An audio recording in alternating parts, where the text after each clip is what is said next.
Ky emision u mundësua nga Efesus Travel, Pavin Kafe, Italterm, Aquavita dhe Go Plus.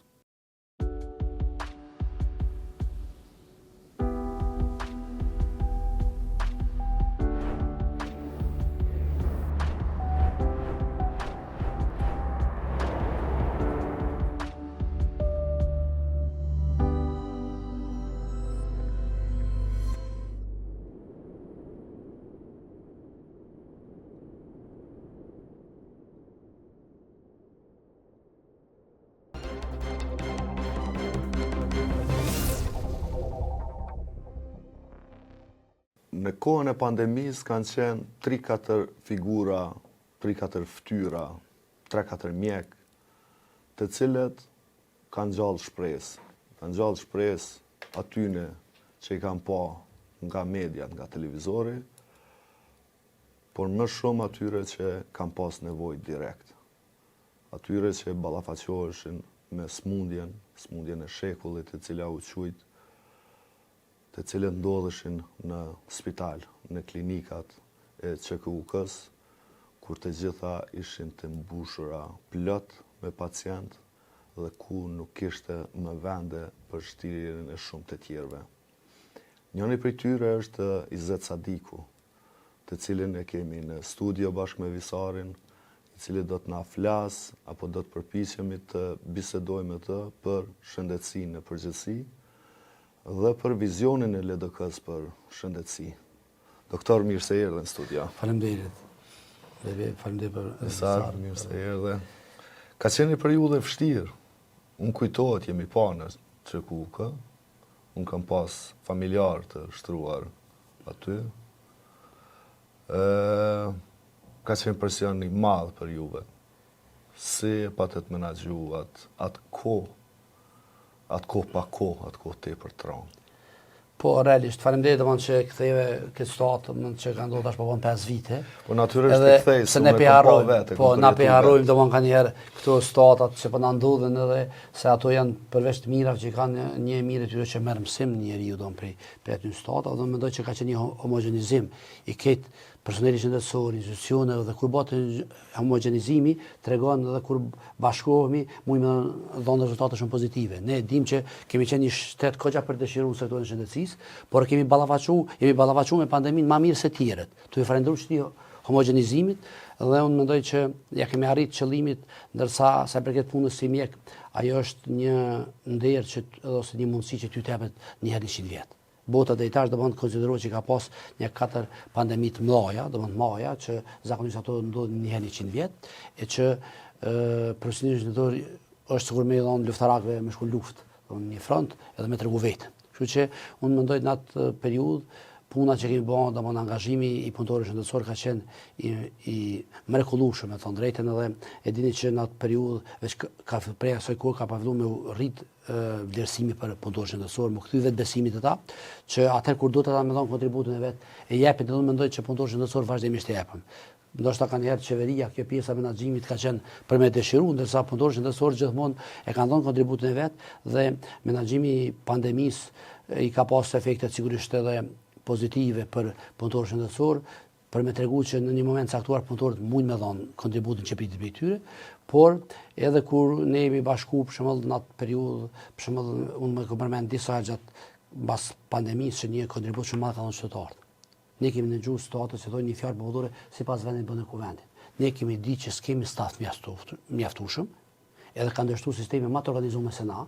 Italia dini që ka qenë në mars për 2020, Italia ka ra sistemi faktikisht që konsiderohet një sistemi më të mira në Evropë. Bartëshin kufoma me kamiona dhe varroseshin në varreza thuajse masive. Edhe ne çka kemi bërë? Ne kemi lënë për shkak që përcjellsat familjarët me qenë pranë pacientëve, se kishim staf pak.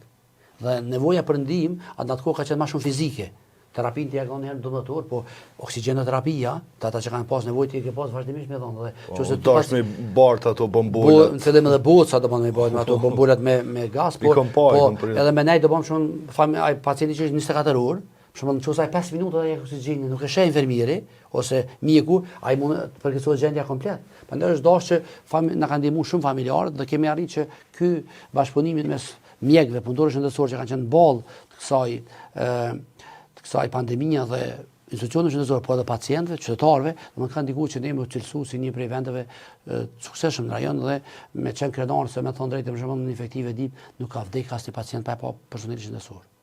Edhe jo që na kemi arritmi po të ka thirrë familjari, hajde ka bëu zhurmë se po i ra oksigjeni, i shkuti dhe njerëzit kanë vdekur në vende të tjera, po s'po ka vdekur me personel shëndetësor, të dhënë ndihmën e parë, njëta gjë ka ndodhur na. Ndërsa në vend të rajonit shumë di që ka pas raste kur pacienti ka vdekur dhe kur shkuar kanë gjetë vdekun për shkak se s'ka pas personel të mjaftueshëm dhe kanë penguar hyrjen e familjarëve. Domethënë na e kemi bërë këto, sigurisht kur në historinë e infektives viteve të fundit mas luftës s'ka pas më pak pushime mjekësore se gjatë pandemisë. Asnjë punëtor shëndetësor infektivës nuk ka provu me marr pushim mjekësor me ik pej përgjegjësisë, por vetëm ata që kanë të infektuar kështu si tip, edhe reflektoni jashtë, dukeni si më thon, më i ftohtë në kuptimin kështu, ndoshta zanati, ndoshta personaliteti. Por megjithatë atje me pacient është situatë tjetër. Ju jeni profesionist, po kam pa infermierët të qajtë në krizat mëdha psikologjike, në dhimbje për njerëz aty që s'kan mujt me u bë çare, apo për vdekjet në durët e tyne. Si ka qenë ky dimension human. Unë është shumë e vërtetë i këtij personelit të cilët edhe sot ndoshta kanë trauma për asaj. Ka nevojë ende sot me u bë hurumtime mu qitë pak këto çështje.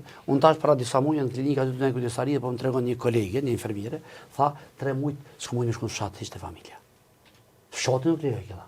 Se ndëgjon që po do infektiv, i than familjes sem çysh në asaj, tha fillon me pas presion, tha dhe tregoj që ajo është infektuar mas 2-3 muaj në ditë, ajo ka jetuar vetë në banesën në Prishtinë, pas një familjar, edhe familjar tha me pryshin te dera, me pryshin ato borën ato shimit, thonë fikat vetë nesha, para me do familjen, fëmijë, 3 muaj si ka pojq, po kur ka qenë me infektuar, domethënë ka jetuar fikat vetë. E ka plot raste të tilla domethënë që kemi pas sfida, secili prej nesh. Ato kanë qenë domethënë për shembull kam pas sfidë, për shembull djali ka qenë shumë në stres. Ka pas djali ka pas 10 vjeç atëherë, edhe ai të ndëgjoj çdo ditë të folën, edhe çka ai ardhë çdo ditë cerkëm që kujtestar, derisa unë jam infektuar me 5 nëntor në 2020-s, domethënë dikon në fund vitit të parë pandemisë, derisa jam infektuar. Sa herë kam qenë domethënë nuk kujtestar e ortë efektive, 10 vjeçar, para me do korrigu çka qenë, atë ke babi po virun të efektiva, kur ti ishte edhe dalëm dashim ushtishim nga efektiva, më pyetë çka po ndodh, çka po bëni mrena. Edhe çka ndodh kur e kryva të smundjen, masi përfundova një ditë po tu shku me to tha bab, që ke pështu tha prej pandemisë tha se ke mund të vdek. Tash po bab, unë nuk jam shumë i moshuar për kanë vdek më shumë, tha jo, kanë vdek në matricë ti. Do të thonë, ai e citim pa ato çka ka menuar. Kur or vizita aty, s'ka qenë vizitë që ka dashur traumatike ka qenë që ka mos po vdes baba, e të shoh se domthon kishte edhe personel shëndetësor. Dhe realisht domthon plot punëtorë shëndetësor domthon e kanë pas një ose një mënyrë tjetër këtë situatë, kanë pas plot punëtorë shëndetësor të na, disa prej tyre që janë nda me familje. Mujt e parë kur paraqit rasti i parë, janë nda me familje. S'kan shkuar në shtëpi, kanë marrë banesë me qira, kanë 2-3 muaj e parë derisa filloi më kuptu se ishte diçka më thonë që është kështu gjendja, kështu shkakton, por është tjetër ballafaqim. Mirë po, për prapë do kemi arrit që me të vërtetë me dhon kontributin konsideroj, domethënë kjo është reflektuar nga perceptimi që kanë pas popullata dhe dashmëri që kanë pas. Edhe një çështje për këtë temë. Unë e mbaj mend sa të falenderoj edhe i uroj krejt mirat në jetë doktorit Sali Ahmeti. Për mua është njëri prej njerëzve më njerëzor që kam mujt me takuaj, vetëm me të prek ti qysh e ke pas ndjesinë që po të shëron. Por megjithatë ai si u bë 65 vjeç, u pensionu. Edhe u largu, ndërkohë që infektologët po pakohen. Profesionistë shëndetësor po pakohen, specialistët në CKUK. Jo si njëri prej zyrtarëve të LDK-s, njëri që keni pas edhe pozita, qoftë si zemës ministër, qoftë si drejtori i shëndetësisë në komunë të Prishtinës. A keni plan apo a do duhet që ta shtynit përpara që për rastet e tilla të ndrojë ligji për pensionim dhe këta njerëz të vazhdonin të japnin kontributin e tyre në sistemin publik, sa ai natyrisht privat punon, po me qenë ende kur mundet me dhonë kontribut në qendrën klinike universitare të Kosovës, qoftë edhe në universitet, sepse 65 vjeç nuk është moshë që dikush do të më largu nga kontributi profesional që jep. Po me ke vrej një çështje shumë të rëndësishme, me thonë drejtën. Parasysh se e përmend profesor Saliu që sigurisht ka qenë ai edhe ju kupton njerëzit as kanë pas çarë në efektiv, pa qenë kur ke pa profesor Saliun që i cili ka qenë me gjitha ligjet në fuqi atë, i lirun pe punë, mos pa rreth punë, e jo s'ka orën punë. Po ai nuk ka mjek të na që e kena ftu profesor më do një konsulti që s'ka ardhur, ai ka ardhur ka mos këtë stari para me neve, edhe s'ke posti edhe me desh kanë na që kemi qenë matri, domethënë ka qenë një farë siguri edhe për neve, mos thosë për pacient, por për neve si punëtorë shëndetësor. Dhe ky problem domethënë është shumë i shprehur në Kosovë, kur sot ka probleme me mjekësinë se ka gjithnjë më pak njerëz që dëshirojnë me shku në mjekësi, që është fakultet shumë i gjatë, është investim shumë i madh, për shembull, do të më kryej fakultetin 6 vjet edhe 5 vjet specializim, 11 vjet ti do të më prit për me dalë në bukë. Që thojnë bukën tonë, në pagën tonë. Edhe të ne fatkeqësisht edhe kur e kryen ato s'del pagën e vet, se shpesh do të më pritet 2 vjet për punësim dhe migrimet të mëdha sot do bën të mjekëve. Dhe na jemi në një vend ku shëndetësia si ka domthon ende pak më shumë se 50 vjet që kemi mjekësi.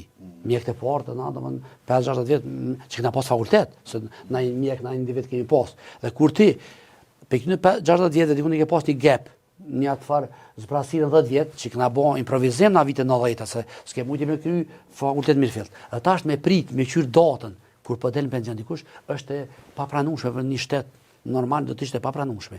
Na sot i kem 5 ose 6 infektologë, perfekt, secili më mirë se tjetri shoqërzotët që janë në gjendje fizike, por që as ti kontribut ose pak e nuk e jep, a kem nevojë shumë për ta. Për arsye se veç përvoja tina s'u bëhet për 1 vjet, as për 3 vjet, bëhet për 30 vjet do të prit, domthon në marrë Bajramin e kem Salih Ahmetin, domthon Shemsen Ndreshaj tash, domthon që është dalë, domthon doktoresha Teut, doktoresha Sadi, domthon profesor Hamdiu janë 5-6 që janë sot në pension që 30 vjet përvoja atyre veç me qenë prezant aty është e mjaftueshme. Dhe ne kemi bizduar edhe në LDK që ne besoj që do ta shtyjmë në qeverisin e ardhshme të LDK-s që me ndryshu pozicionimi i sidomos në fakultetin e mjekësisë po flas, se ka dhe vende që kanë përvoja tilla që me lbo spaku mjekët kur dalin, dhe ai që ka aftësi fizike po dhe mentale me qenë si këshiltar. Ti e lëm për shembull 3-4 orë punë ato, jep një pagesë, për shembull gjysmën e rrogës të mjekut, edhe veç prania e tij në një institucion shëndetësor është e mjaftueshme, domethënë, edhe gjithkund bëhet kështu se mjek që i bojnë 60-70 vjet punojnë shumë me pacientin. Ai rend vetëm se mbikëqyr si mjekëve matri, me dhon këshilla për përvojën e vet. Prandaj mendoj që është një mekanizëm që duhet me ndryshuar. Unë kur i marr në Prishtinë, si drejtor para 4 vjetë, një çështje që kam bën, krejt ish punëtorë shëndetësor që kanë qenë mjekë që kanë dhënë pension, edhe drejtorat i kam marrë si konsulenta, domethënë të mit. Edhe fatkeqësisht s'kam gjetë ndaj zgjidhje financiare më bë, po pro bonus kanë ardhur ata. Po për shembull ata veç me ardhmë një herë në muaj ose një herë 2 muaj me ta dhënë këshill, bën e citon. Edhe mos e bëj qito është shumë e drejtë, se ti kur je pjesë e procesit, je në kontakt me njerëz, je pak më emocional, mundesh me shpreku visarin ose vebiun, edhe ka desma. Ndërsa ai shumë i qetë, se i zonë pension do të thotë çore, unë ja kam bëu kështu po kam vepruar në çit mënyrë. Edhe kanë pranuar gjithë me ardh, një 10 vjet kanë qenë që kanë angazhuar domthon në Prishtinë si konsulenta dhe ata patën një bilenion e betyn tha, doktor amlo me himun, çka kemë fëm prap, thosë unë s'jam punë pensioner, por unë të jap një vërtetim që je këshilltar jashtë me imi dhe kur dush ti më shku, bile është për neve kënaqësi që ti më dhoni këshill sot drejtori KMF-s për përvojën që ka. Prandaj, domthonë mendoj që njëra prej fusha ku duhet për me stabilizuar shëndetësinë, na duhet menduar edhe për këtë çështje. Nuk duhet me menduar që ato kodra që krijojnë më një herë me shfrytëzu, shteti duhet me menduar që njerëzit që ka shfrytëzuar që kanë dhënë kontribut me vite të tëra, 20, 30, 40 vite, me gjithë mekanizmin që i mojnë sistem. E jo me ndajnë shpe, ata sot rrinë shpe. Gati shumica atyre s'kan punë private, vetëria për las, do nuk kanë asnjë punë as private se bojnë. Rrinë shpe dhe atë kapacitet na mund me shfrytëzu me shumë pak, se është shumë më i lirë me shfrytëzu ato se me shfrytëzu një mjek të ri sot që del, domethënë se ka vend për gjitha. Prandaj unë mendoj që këtë kemi bizduar në nivel të grupit ekspertëve që kemi LDK, dhe unë besoj që do të jetë një prej politika që ta diskutojmë për me gjithë zgjidhje. Unë thash në Prishtinë ku bën, për shkak se kemi qenë nivel komunal, s'ke mund me gjithë mundësinë financiare, për shkak ligjin së ndryshon komuna, por nivel qendror na kemi bërë këtë çështje dhe kemi pas parasysh që me kriju mundësi ose me gjatë spaku moshën e pensionimit, me bosh 70 ose domethënë sa, edhe një pjesë pastaj edhe kur dalin, nëse ka po thamë edhe njerë për përsëris, aftësi psikofizike, me vazhdu si konsulent me qenë. Absolutisht. Edhe ai njihet më mirë, edhe për neve është shumë më mirë si institucion. Po tash kjo çështja specifike mendoj që natyrisht në shëndetësi vrehet shumë. Po edhe në sektor tjerë, dhe mendoj që për me Kosova do të më mendu seriozisht që me bëni far regulative ligjore për ato që mund quhen kuadër deficitar. Pra kur e ki dhe e ka arrit moshën, pse mos me vazhdu, siç apo në shtete tjera, domethënë. Edhe më të marrë se na. Po kështu doktor po du më të pyet me që ju e keni keni një përvojë të çmueshme, kisha më thonë në raport me sistemin shëndetësor në Kosovë, sepse edhe keni punuar si mjek, edhe keni parë pjesë në vendimarrjen politike në nivel lokal edhe qendror, dhe kjo ta jap një farë pasqyrë kështu gati se të përgjithshme për më jep pa, si më thon kështu, cilat janë smundjet e shëndetësisë në Kosovë. Tash unë çka kom fol me njerëz dhe çka kom dëgjuar kështu në përgjithësi, çka kom lexuar, kom pasur që pak a shumë janë dy lloje të mendimit. Një mendim është që sistemi ekzistues është i mirë, po i keq menaxhuar. Ka edhe të tillë që mendojnë që sistemi po ka keq menaxhim, po edhe sistemi si i tillë shkëndesh me u reformu, që më bë më efektiv, më funksional, më i shërby më shumë nevojave që i ka Kosova. E tash në çdo drejtim po do të më trashësoj si pyetje, domethënë si e shihni ju, me që keni këtë përvojë, çka është dashur më bën në sistemin shëndetësor në Kosovë? Edhe çka është e bëshme, se janë edhe gjëra të mira që na shton njerë për njerëz kemi kapacitet me i bë. Po duke pas edhe përvojën, domethënë ndryshime që i keni bën komunë Prishtinës, përvojën tuaj si mjek të politikës, çka duhet me bë dhe çka mundet me bë, edhe çka kish me bë. Le të thoya që me bën një sistem më të mirë, mundësisht me një kosto sa më të ulët për shoqërinë përgjithësi. Po faleminderit për pyetjen Vizar. Mendoj që çështja e parë që do të munizëm me po çka kemi pozitive në këtë sistem dhe çka kemi negative. Unë mendoj që ajo komponenta që është pozitive, që është më e vështirë mu kriju në kem, që vjen stafi mjekësor. Nuk kanë dëgjuar asnjëherë dikush që u shku një mjek i një jashtë ka dalë pa sukses. Na kemi sot 8 mjekë që në shku para 5 ditë si specializant, ose para 10 ditë, sot janë në 10 qendrat klinike. Ikja mjekëve mund të jetë problem. Po, sigurisht që po domthon, po brumin e ki, stafin e ki. Domthon që se stafi krijohet për një vit, për domthon, stafi që kemi tash, edhe një pjesë që është të kriju, është i mirë. Ndoshta do të sigurisht mendoj që edhe në atë drejtim duhet më investu, që na përpara për shembull në vitet e 70-ta, 80-ta, krejt mjek tan janë shku 1 ose 2 vite në Kroaci ose në Sloveni. Kanë pasur obligim një pjesë specializimin me kry në qendrat ku janë shumë të zhvilluar edhe sot se na. Ndërsa sot ke specializimi kryhet vetëm në Prishtinë. Domethënë na do të bëjmë që një pjesë specializimi njerëzit. Me jam kriju mundsinë se ata specializantë as mund me shku që një vjet ata me shku në qendra për shembull në Gjermani. Na këtë çështje kemi menduar me rregullu përmes me shfrytzuar këtë drejtim po them edhe ekipet ose personelin tonë që kemi jashtë. Sot ka klinika që një numër i madh mjekëve në Gjermani janë shqiptar. Bile kam një tafër që punon atje tha, ka filluar me thonë gjerman që ka më shkuar disa vite me marr shërbime në disa klinika në Gjermani duhet me ditë shqip. Çfarë që më shtrit numri i mjekëve. Dhe çka duhet? Na duhet me shfrytzuar ata për çit punë specializimit. Nuk ka mjek i cili s'mund të marr 4-5 specializanta të ndryshëm, me çun një vjet ose 2 në Gjermani, me cilën të jahej vetë shpenzimet dhe realisht kthehet në një përvojë këtë tjetër, ngrasë me përvojën që e fitojmë na këtu. Ajo çka është domethënë e rëndësishme për ndryshuar me sistemi. Na kemi bë kogja shumë improvizime në shëndetësi, domethënë çështja e parë është që ka buxhet pak për shëndetësi. Na duhet pranë pa parë të s'mund bën sistem të mirë shëndetësor. Ne kemi 3.3 GDP sot për shëndetësi, që është njëra prej vendeve me në botë, jo vetëm në Evropë, prej vendeve që do mas pak GDP për shëndetësi. Por do të me ndryshu, me pas guzim, me bën ndryshime që shkaktojnë reformë sistemit. Një është fondi për sigurimin shëndetësor, që ne kemi plan me bë si detyrën e parë. Sot ne kemi dim të siguruar edhe veturat, edhe kosht, po njerëzit nuk jemi siguruar. Çka nuk kupton fondi? Fondi mas pari e rrit buxhetin për shëndetësi. Diku 140 milion mendohet që me një të reja. E dyta, e rrit se mjekët fillojnë me pagu sipas performancës. Edhe me qitë në pa, ato që është punëtor e ato që s'punon. Sot na sistemi që është na, ndodh që rrugën fund muajit e merr edhe ai që ka bërë 50 operacione e merr 1200 euro, edhe ai që ka bërë 5 operacione e merr 1200 euro. Ki domon nuk i fundi ta çet domon se ai domon e bën performancën. Janë dhënat, janë. Po. E dyta, skem sistem të informimit. Skem sistem të informimit shëndetësor.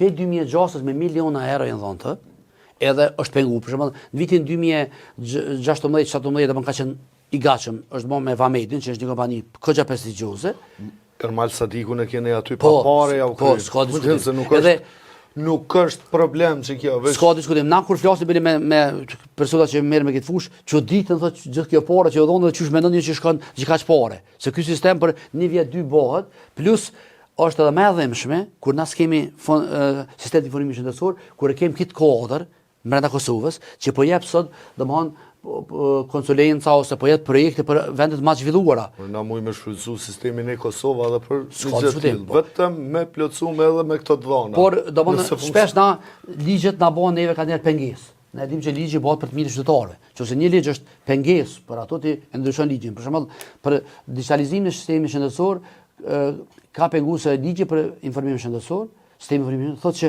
databazën ose softverin e pacientit ka drejt mi pas veç Ministria e Shëndetësisë. Ajo s'ka kuadër. Çdo tendencë me bëni digitalizim, që na në Prishtinë kishim këtë gatishmëri, bile na ofroi një kompani e jona, tha pja bëj folas në Prishtinë. Jo, Ministria se sistemi informimit shëndetësor nuk lejon. Por ndryshuat ligjë që nuk lejon. Për aty se sot databazë pacientëve marrin kompanitë e Kosovës për klinika shumë jura në Amerikë. Se ka kontratën që në shkru me të, në kontratë shkru që ti zguzën që atë databazë me edhe onë kërkuj me shudzu, përveç që ati spitali, edhe është punë e rregulluar me një kontraktuale. Prandaj mendoj sistemi informimit Të shkon në ordinanca, në klinika private në Kosovë, emrin mbi emër ta gjen historinë. sa herë ke shkuti. Ndërsa sot, nëse shkoni te natë e mjeku, më shumë ka me hub personeli ku të marr me juve me shënimet, domon me na që me anamnezën, kush je ti, a ke pas smundje, shënime, se që duhet me marrë mjeku. Edhe nëse shkon te 4 mjek, gjatë ditës vjen me shku për shembull në klinikën qytetare, të katërt kanë të bëjë pyetje të njëjta një herë, pse s'ka databazë, nuk ka sistem. Dhe ti pa sistem të informimit shëndetësor, nuk mund krijon politika të mirë fillon ka do me shku shëndetësia. Na sot nuk e dim kush është problemi kryesor shëndetësor në Kosovë. A janë smundjet malinje, a janë smundjet kronike jo nxitse, diabeti këtu, nuk e dim se s'kem databazë të saktë i cili krijon për iskafit vdesin. Sigurisht, si popull nuk kemi domon. Prandaj edhe në këtë fushë domon do të me punu shumë dhe mendoj që ne kemi bizeduar decentralizimi i qendrës klinike universitare. Sot në botë domon shkohet gjithmonë sa ma specializuar me qenë. Ato e jo, për shembull qendra klinike universitare është bën quhet shërbimi spitalor klinik universitar i ngërthen ÇK-un edhe këtë spitalet e Kosovës, i ka mbi 7.000 punëtor, është një kompani me bilem kujtohet, kur më qenë zamës ministri, patar një kompani amerikane, edhe me vizituar, kur i tha drejtori që si kam 7.000 punëtor, këtë kompani shumë e madhë, në Amerikë mi pas 7.000 punëtor shumë i madhë, jo në Kosovë me 1 milion e gjysë, që dëmanë pse, në Prishtinë është vështirë me menagju stafin, mrena klinikës, e para më do t'i menagju menagjeri i shërbimit spitalor klinik universitar, i ka punëtor vetë, edhe në Gjilan, edhe në Pej, që si shep pak i njerë në vetë. Asnjë heqa. Asnjë, do më kështu që realisht ne kemi menduar domosht që do më kriju një qendër e ri universitare, domosht edhe ka pas kogja debat për këtë gjë, kemi mësuar na po kem frikë me një projekt të mëdha. Ndërsa këta njerëz tonë, para arsit tonë, Doktor, i kanë bë objektet ekzistojnë. Po. Albin Kurti i ka fituar zgjedhjet me qanin Topall dhe i ka marrë votat e sektorit shëndetësisë, shumicën. Apo jo? Po, sigurisht po, se 50% kanë votuar. Me parallën e tij të qanit Topall. Se është një qan Topall atje te ÇKU-ja që unë kam me hjek, ndërkohë gjendjen ju e dini më mirë ka ndryshuar se ka ndryshuar. Janë rregulluar infrastrukturë, recepcione, por ka mungesë të theksuar të pajisjeve. Pacientët po rrezikohen për shkak të një terapie që mungon për hemodializë. Nga 4 orë, 5 orë që zgjat procedura e hemodializës, këta e kanë shkurtuar në 2 orë. Për çka se kapën për do tendera dhe për ilazhe, aty se kush profiton. Tani, para se me ndru objektet, me ndërtu objektet të reja, mu më intereson ju sistemin si e rregulloni. Për të kalu pastaj në infrastrukturën fizike, se infrastruktura fizike nuk është pengesa e parë. Sigurisht nuk është. Pengesa e parë është pengesa e funksionimit të sistemit dhe ndikimi i jashtëzakonshëm që ka në këtë sektor i mafisë së banave, të cilët në fakt ta kontrollojnë komplet sistemin shëndetësor. Për shembull, domthon kjo që ka pas keq menaxhem aty shihet vetëm mas pari ke pas 3 ministra që ndryshuar gjatë kësaj periudhe. E dyta, njeriu që është barës i ndarjes mes, domthon stafit politik dhe administrativ, ka i lisë vëvës, që ka tregu domon që aty komplet ka qenë edhe stafi administrativ ka punu me direktiva partijake, që nuk ka ndodhur, nuk ka qenë president në raste të tjera, domon sidomos kur e ka qeveris LDK-ja, dhe unë mendoj që duhet me kriju, domon ne kemi përmendur në programin tonë që duhet me pru spaku kompani konsulente. Se na shpesh jem të ndishëm këtu, jem si njerëz 1 milion me tjetrin, edhe shpesh kur jem menaxher i mirë, marrja e vendimeve domon ka ndikim edhe kjo ana emocionale, familjare që ndikon që tjetër, dhe marrja një konsulente, një kompanie, cila ka me të dhënë direktiva, cilat janë mekanizma për me dalë për kësaj, do të jetë ndihmues. Sigurisht na kem shumë ekspert mirë brenda vendit, por ky sistem domon i krijuar në ku ka ndikim shumë partia, domon duhet të largohet shëndetësi. Përveç ministrit domon që përfaqëson, do dojmë me luftu me zgjedhje njerëz që janë sot menaxhera të mirë. Realisht sot ata që janë menaxhera të mirë, e që janë eksperta të mirë, nuk të vinë me luftu për me hyrë me marrë post. Sa si fito kur çfarë asoj. Ai do të më thonë për vetes. Dhe ne duhet me luftu, domon që faktikisht me kriju gradualisht mekanizma në cilat i favorizojmë, i përkrahojmë njerëz pa marrë parasysh përkatësinë vet politike, por që janë eksperta të mirë. Dhe ne në shumë raste nuk kemi posto në përcen klinikus. Është bën mas pari se i zeti me bjen çka çvuta, s'ne bën drejtor atje, po cili është puna që kryej në atë qendër nuk është marrë me të pastaj. Nuk është vlerësuar për shembull na kem mungesën e borave për në nivel të komunave të Kosovës. As 50% e listës esenciale nuk është përmbush, e mbuluar. Dhe është dash na për shembull në Prishtinë me nda buxhet të nkuhen, dikon rreth 500.000 euro në vit për me ble borna shtesë për cilat është detyruar ministria.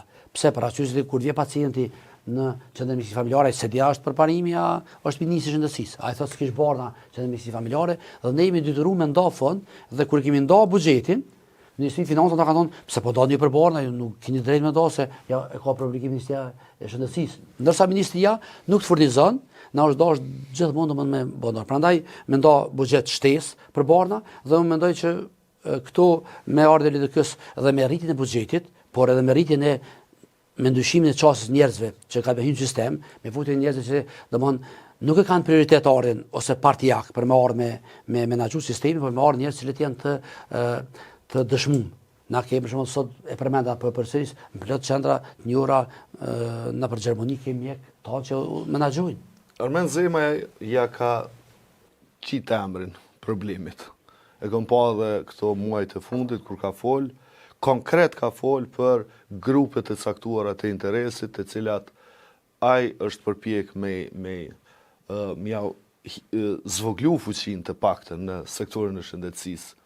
Jo si mjek, që keni pas edhe pozita menaxhuese, qoftë si drejtor i infektives në QKUK, a e dini kush është fajtori? Pra, mi janë gjitë emrin, ose mi qitë ftyrë i këtyne ngjecjeve në shëndetësi, këtyne probleme në shëndetësi. Po sigurisht domon borën kryesore bart Ministria e Shëndetësisë. Vetë fakta që ata kanë thonë domon të ndera për një kompani dikon 75 milion, veç një kompani, duke pas parasysh që nuk është i pazhvilluar sektori farmakologjik në Kosovë, por është domon veç një kompani, domon e cila pastaj edhe ka pas lidhje domon me ministrinë. Ata disa që kanë punuar listë esenciale për cilat borna do me hi, pastaj kanë kaluar në kompani. Kjo tregon domon që aty domon ka pas një keq menaxhim që është ditur domon keq menaxhim, se është punuar për njerëz që kanë punuar në ministri. Dhe qëllimi i ynë ka me qenë domon largimi i njerëzve domon e atyre që kanë punuar me kompani të ndryshme dhe që kanë favorizuar për qëllime qoftë politike dhe qoftë personale. Dhe kjo domon bëhet tu angazhu njerëz me integritet personal dhe njerëz që kanë përvojë në këto institucione. Dhe mendoj që nuk është Kosova që nuk ka mjaftueshëm, por duhet të qenë domon njeriu i cili ka me udhëheq Ministrinë e Shëndetësisë, domon duhet të qenë njeriu kredibil me integritet i cili lufton një prej prioritetet tina ka me qenë luftimi i këtyre bandave që sot realisht janë ditura në sektorin e mjekësisë, me qëllim që mos me leju këtë gjë që e përmend edhe para me na ndodh shumë me pas mungesë të barnave për një shërbim që është jetik. Po edhe mjekët e kanë një pjesë të madhe të fajt. Jo, besoj e dini. Ka ra me raportu, të zëmë mënyra si përshujnë barnat, për prodhues të caktuar ata, natyrisht, dhe ka dalë që shumica prej tyre kanë përfitime direkte dhe financiare. Dhe kjo është një problem jashtëzakonisht i madh, të zëmë vend që me ta shkruajt paracetamol, ai ta qetë emrin e prodhuesit, fabrikës, apo kupton. Dhe kjo pacient nuk i din këto. A i thot, barnatore thot, ama qëta, po që tjetra është, ja, qëta ma ka shkru mu mjeku. Sepse kjo lidhet me qatë ndikimin e madhë që ka sektori farmaceutik, që dikush e qunë mafia e barnave. Qërë, do banë është të vërtet qaj, se ju e dini që një ballafaqohet në Prishtinë, me do banë edhe është këgja vështirë me menaxhu, por kur momentin kur menaxheri nuk është i përfshim, do banë është shumë lehtë, se atëherë nuk ti i forcon institucionet e kontrollit të këtij sistemi. Ne kemi ligjin që ndalon sot shkruajnë e barnave. Dhe ne çdo raportim që bëhet çetë mbi familjare, unë më njëherë i thras menaxherin e asaj njësie, i them, merrni edhe nëse gjendet vetëm një argument që ta bie dikush një recetë që ta ka shënuar me emër jo gjenerik, atëherë më njëherë me procedurën në komision disiplinor. Njëra gjë mund bëhet në nivel qendror, domethënë vetëm na ligjet i kemi shumë mira, por do të krijojmë mekanizma që për disa ligje për shembull e kemi inspektoratin i cili tash është rritë me staf, dhe nëse ju vetë nuk keni të interesuar për këtë çështje, sigurisht dhe vetë do të kreu i ministrisë nuk është i interesuar me zgjidhje, merret me çështje tjera, çela kompani po fiton tenderat, atë sigurisht që ju keni pas vështirë, pastaj më thonë atë pse për shkak barna me emra të fabrikatit. Prandaj forcimi i institucioneve të ministrisë, gjitha institucionet të kontrollit ka me rrit performancën e institucioneve. Por kjo ka më varë më shumë te performancës së ministrisë. Nëse ministri dhe kabineti i tij ka një performancë të mirë, marrin atëherë ka me rrit edhe performanca e institucioneve tjera që janë nivel amator. Por nëse në nivel të ministrisë nuk ka performancë, ata sigurisht atëherë edhe ata kanë me bëu me qyr se si një interes të vogël vetin dhe pastaj të krijohet një çrregullim i komplet sistemit. Pse? Po tash natyrisht janë problemet e shumta, po mu që më intereson është, domethënë kemi dëgjuar shumë këtë çështjen e Spitalit Prishtinës. Dhe prapë është një prej këto projekteve i cili kanë gjallë debat, jo vetëm a bëhet çysh bëhet, po a na duhet, as na duhet. Ju si LDK keni mbrojtur vazhdimisht edhe këtu në komunë Prishtinës idenë që na duhet në Spitali Prishtinës. Edhe kisha dashur në dëgju rrëfimin e juaj, domethënë për çysh ka shkuar kjo procedurë, se atë ka pas të punë, është bëni punë për me ndërtu spitali, po në fund nuk është ndërtu spitali. Me sa e di unë, qeveria nuk ka leju, kjo qeveri, po këta kisha dashur me dëgju për juve, sepse unë mendoj që kjo kishte ndihmuar sa do pak, domethënë edhe sistemi shëndetësisë, edhe shkarkimin e kësaj qendrës spitalore, e cila shpesh edhe ngarkohet me ndonjë pa nevojë pa drejt. Që për shembull për jap do statistika se kjo përmes Sharukit dilemën me pas ajo. Dikun në vitin 2022 rreth 92.000 pacientë ka pas vetëm qendra emergjente e QKU-s. Pe cilëve dikun domon 45% tyre janë qytetarë të Prishtinës. Që domon 55 këtë Kosova domon i ka, pse për arsye se për shembull e marr shembull 38.000 duket kanë qenë pe Prishtinës, 30.000 si numër, ndërsa kanë pa për shembull Peja edhe Prizreni kanë pas njëra 1.800, njëra 1.500, domon referime në QKU. Pse? Për arsye se kanë spitale regionale. Dhe ata qytetarë domon shkojnë për shërbime në nivel sekondar, ata shkojnë në spitalin e vet. Dhe shumica aty ndonë aty kryejnë shërbimet. Vetëm një numër i vogël do të më referon Prishtinë. Dhe njëkohësisht kjo e bën e çet pozit palak mush me qytetarët e Prishtinës, i cili duhet me hi me shku për shërbimet sekondare në QKU, sot me një konkurrencë me 1 milion e gjysmë banor. Ndërsa ai i një komunë në rrah vetit Klinës shkon në spital regional, që hyn me 200-300.000 banor dhe ai vjen shumë më shpejt te shërbimi. Ndërsa ky vjen shumë ngadalë i Prishtinës. E treta, qeveria e Kosovës në vitin 2019 e ka zgjedhur një kompani, goxha prestigjioze, ICME, është një kompani gjermane me një vendore për me bëu fizibilitetin për Spitalin Prishtinës. Dhe ata kanë marrë këtë dhona që ekzistojnë të na, i kanë krahasuar me vende tjera, a ka nevojë apo jo. Dhe janë ardhur konkludim që Prishtina ka nevojë për një spital dikun me rreth 200 shtetër. Edhe në pyetja parë kam bën, po a mundem të sharu pse 200 në Prishtina kur 500 i ka Prizreni, që është qytet më i vogël. Tha po, doktor, se kena bën pas statistikat juve. Se kena po që spitali Prizreni me 500 shtetër, kur se kalon gati 50% me shfrytzuar shtetërit. Dhe kjo ndikon që ju mos ndërtoni një spital 500 shtetër, e me ju me gjysa shpat por 200. Dhe çka ka ndodhur?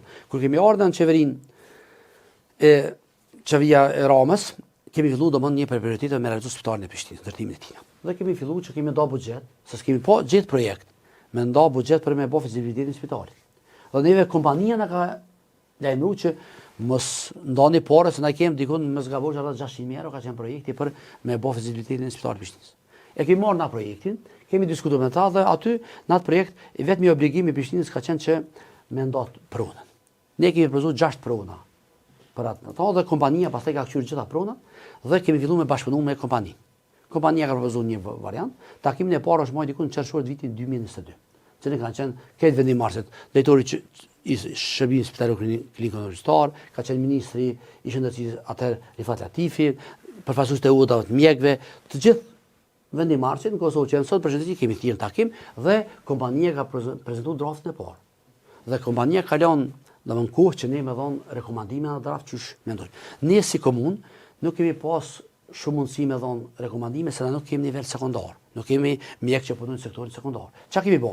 E kemi bën një marrëveshje me udhën e mjekëve dhe oda e mjekëve ka formuar një ekip të mjekëve pe nivelin ndryshme radiolog, kardiolog, e ka kthyer projektin dhe ka dhënë rekomandimet. Dhe mas 3-4 muaj debate që bë për projektin, me rekomandimet tona ka vazhduar projekti. Dhe projekti në korrekt vitit 2024 është dorëzuar pas pranimit tonë. Ne kemi pranuar si projekt, është dorëzuar në Ministrinë e Punës Brendshme. Tash po du për opinionin me thonë pse punën brendshme. Po, në Departamentin e Administratës, se kur u nis projekti 2019, ka ekzistuar Ministria e Administratës, e cila ka qenë institucion që ndërton objektet qeveritare dhe ata i kanë dhënë buxhetin për ndërtim apo për fizibilitet spitalit. Dhe në vitin 2021, në 2020 fakt, kur u bë fizionimi i qeverisë, atëherë këta e shku në Ministri të Punës Brendshme dhe është me departament atje dhe projekti është mbet atje.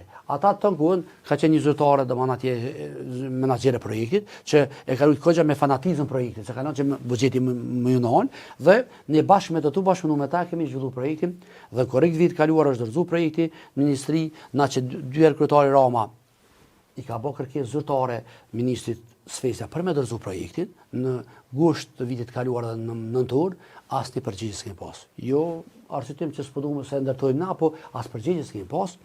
Dhe kjo realisht sot nuk kuptohet ndryshe si një bllokat si në shumë fusha tjera që domthon se ne kemi pa dhënë buxhet, fatikisht dikun ka qenë rreth 3 milion, buxheti kemi nda, që ka qenë domthon për arsye që na doshim të nis spitalin. Edhe nuk doshim të dha buxhet më shumë se na shkoi suficit. Edhe tash para mendoti me plot nevoja në shëndetësi. Edhe në Prishtinë me idea 3 milion me shkon suficient në shëndetësi, ishte goxha buxhet i madh. Për këtë arsye ne nuk guxojmë me nda buxhet se filluam me kriju dyshimin që ka vënë dhon projekti. Dhe unë mendoj kjo është një arsye më e madhe që ndërtimi i një spitali të ri të qytetit ka me zvoglu dhe ka me relaksu fatikisht që në klinikën universitare, cila sot disa departamente është e ngarkuar, për shembull kem kardiologji. Kardiologji do me gjetë mjek për me hospitalizu dikën se s'ka vende. Asnjëherë s'ka vende të lira. A është prioritet i LDK-s shëndetësia? Njëra prej prioritetet arsimit dhe shëndetësia janë prioritetet të kryesore. Po. Pse shëndetësia është prioritet për LDK-n, cila është emergjenca? Donë se duhet me pas parasysh se LDK-ja ka qenë e pushtet në vitet e kaluara.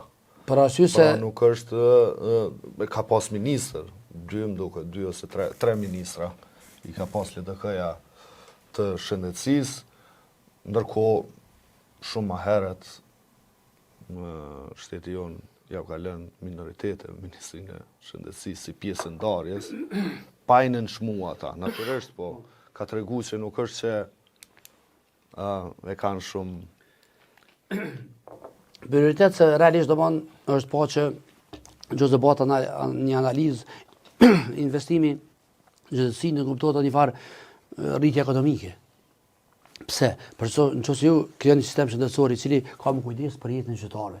Ai atë qytetar ka më bën më funksional, ka më bën më të përdorshëm. Nuk ka më bën sot ndodhet të na njerëzit në moshën 60 vjeçare më shumë rrin pastaj rrin pushim mjekësor se që rrin jep shërbime, ndërsa ne dim vendet e zhvilluar domethënë njerëzit edhe 75 vjet, 10 janë të gatshëm me dhon shumë kontribut punën në vendin e punës ku ai punon dhe vepron. Ndërsa te ne për shkak ndoshta kjo në farë forme ka qenë e mundshme me ndodhur Kosovë se kena pas popullsinë shumë të re.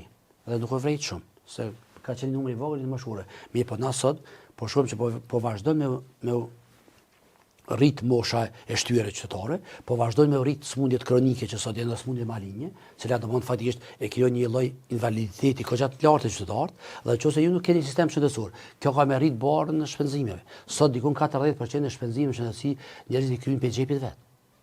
Pe xhepit vet.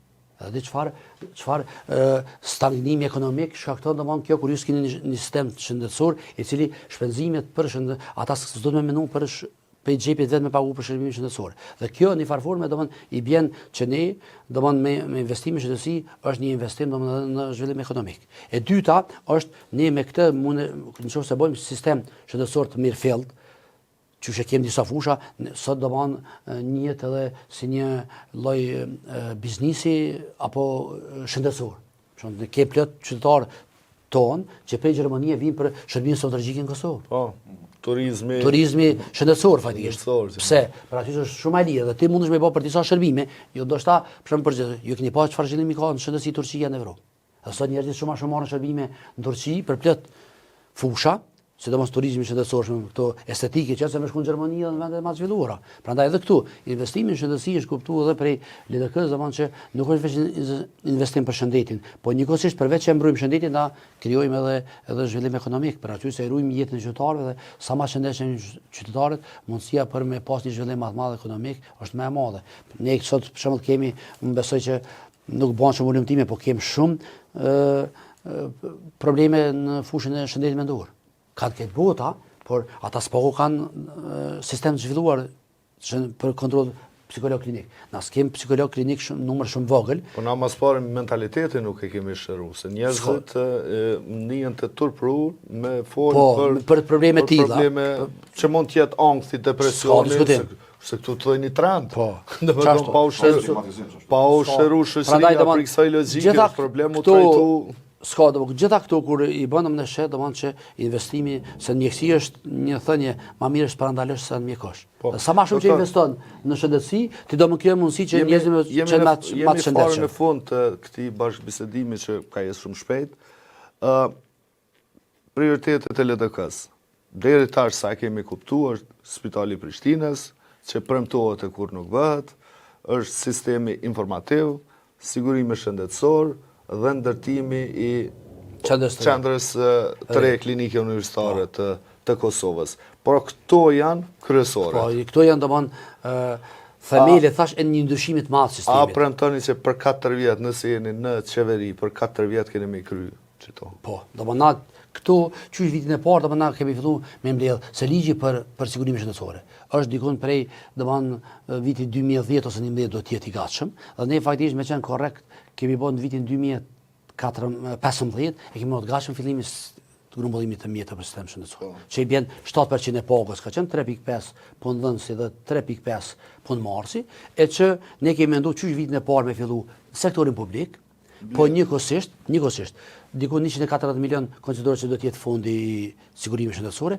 Ministria vitin e parë me mbulu, qeveria me mbulu vet atë fond, që njerëzit me fillu me marrë shërbime qysh vitin e parë. Se të sistemi i fondi i sigurimit shëndetësor ju do me mbledh një herë parë, pastaj me fillu me dhon shërbime. Dhe përmes me prit njerëzit me dhon pe xhepit vet, pe pagës, ashtu të vogla, domthonë por që ne kemi menduar me rritë dini me koeficientin jon me 150 euro, domthonë që tregon me një mirëqenie sociale se e kemi faktikisht këto 5 vite ka ndodhur domthonë një varfërim i njerëzve. Dhe sigurisht e dini çfarë kemi kosto e jetesës sa është rritur në këto 4 vite, ndërsa nuk kemi fare rritje të pagave, përveç që është rritur me ligjin e pagave që kondive që i përgatitur çeverinë e kaluar, dhe kjo mi kryu mundësi që njerëzit kur fillojnë me nda fund, të ardhat për fond, me fillu me marrë shërbimet. Dhe shërbimet e para ka mendu me dhonë për pensionuarit. Me dhonë për terapin ketë për sëmundje kardiovaskulare, për diabet, domthonë gjitha barnat që ata i kanë nevojshme me dhonë pa pagesë, që sot domthonë një pjesë tyre, 1 ose 2 barna i gjenë, po shumicën e barnat që ose kanë me pas nevojë me marrë terapi nuk kanë. Dhe vitin e dytë me fillu pastaj me kompani private. Që rritja e buxhetit domthonë në shëndetësi, rritja e buxhetit edhe pagat njerëzve, ka me rritë edhe mirëqenien dhe ka me rritë qarkullimin e parës në Kosovë. Dhe ajo krijon mundësi pastaj që edhe të ata që janë punësuar në sektorin privat, në vitin e dytë me fillu me pagu domthonë sigurimin shëndetësor dhe në vitin e tretë domthonë mendojmë që faktikisht fondi i sigurimit shëndetësor me qenë i kompletuar dhe me dhënë shërbimet plota.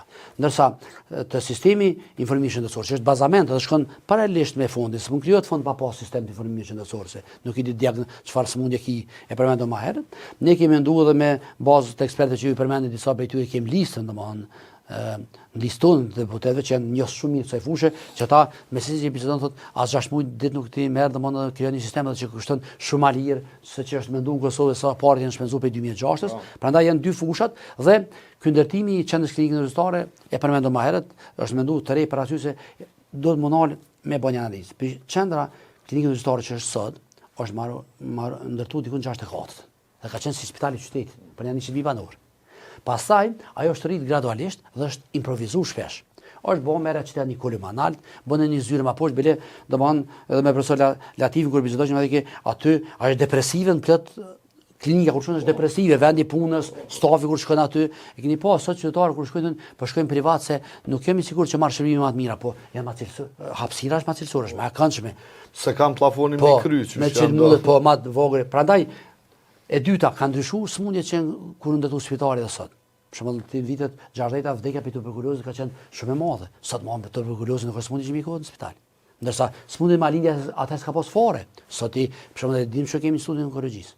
E kemi që 250 pacientë marrin dikon duket mesatarisht në ditë të shërbime ose edhe më shumë, edhe shumica e tyre nuk kanë shtetë, do në karrika me marr shërbime. Prandaj ne duhet të bëj me qendra e re, do dojmë më që më orientu drejt shërbimeve që kanë nevojë shumë më shumë sot, smundjet kardiovaskulare, smundjet e diabetit, smundjet onkologjike, do të më bëj klinika shumë avancuara për to, që sot përkundër që është investuar këto fusha në ÇKU, prapë nuk janë dëshiruar, janë për më dëshiruar këto shërbime. Prandaj kjo e krijon të domosdoshëm dhe kjo punë mund zgjidhet domosdoshmë bashkëpunim me tjerë domosdoshmë, për aty se ju gradualisht nuk do të thotë që ka u mbyll qendra klinike universitare, po të gjen mundësinë me fillu ndërtimin e saj, në momentin kur kompletohet ndërtimi i saj në një hapësirë jo në qendër qytetit, se sot për shembull në ÇKU vijnë njerëz për këtë Kosovës. Dhe ai ma probleme ka me hy ma let vjen tej në veternik, se ndoshta me një veternik me një qytet, ose ma let vjen tej në kodët trimave, se me shku të ÇKU-ja. Dhe tu të mi bo një hapësirë që është ma preferi, e që është shumë afër rrugëve unazave. Për shembull, unaza jashtëve që bëhet, për shembull, spitali i Prishtinës që është i parapam toka që është në Tavë, është 100 metra për unazës të jashtme. Që i bjen çdo qytetar që vjen në Prishtinë, ai s'ka nevojë me hina për qytet fare me shku te spitali i qytetit, por ka me dalë unazë të jashtme dhe me hy. Këto janë projekte të mëdha, domethënë që njerëzit nuk kanë kanë besim se fatkeqësisht në këto vite s'është bërë diçka një projekt shumë i madh që më marrë mend përveç autostradave në Kosovë. Mi po njerëzit tonë para 50 vite kanë ndërtuar edhe pallatin e Nis për 2-3 viteve, edhe termocentralet janë ndërtuar, edhe spitali që po përmend, edhe universiteti komplet për një 4-5 vite janë ndërtuar në Kosovë. Vetëm duhet me pas guxim me marr hapa dhe ju e dini që i ka sqaruar edhe kandidati për kryeministër zoti Abdigjiku, i ka sqaruar që buxheti domethënë vetëm mjetet trusi që kemi na sot që rrin në për bankat apo në përbot. Vetëm një pjesë tyre mi marrë mbi shizuna, bile me përqindje më të lartë, se që na paguajnë ata, ne mujmë zhvillu shumicën e këtyre projekte që sot janë pjesë e programit edhe për shëndetësi. Doktor, të falenderoj shumë që erdhe, sukses. Presim të pa në kuvend, eventualisht në ekzekutiv, nuk e dim. Patëm në studio doktor infektologun, doktorin Izet Sadiku, i cili në listën e LDK-s ban numrin 44.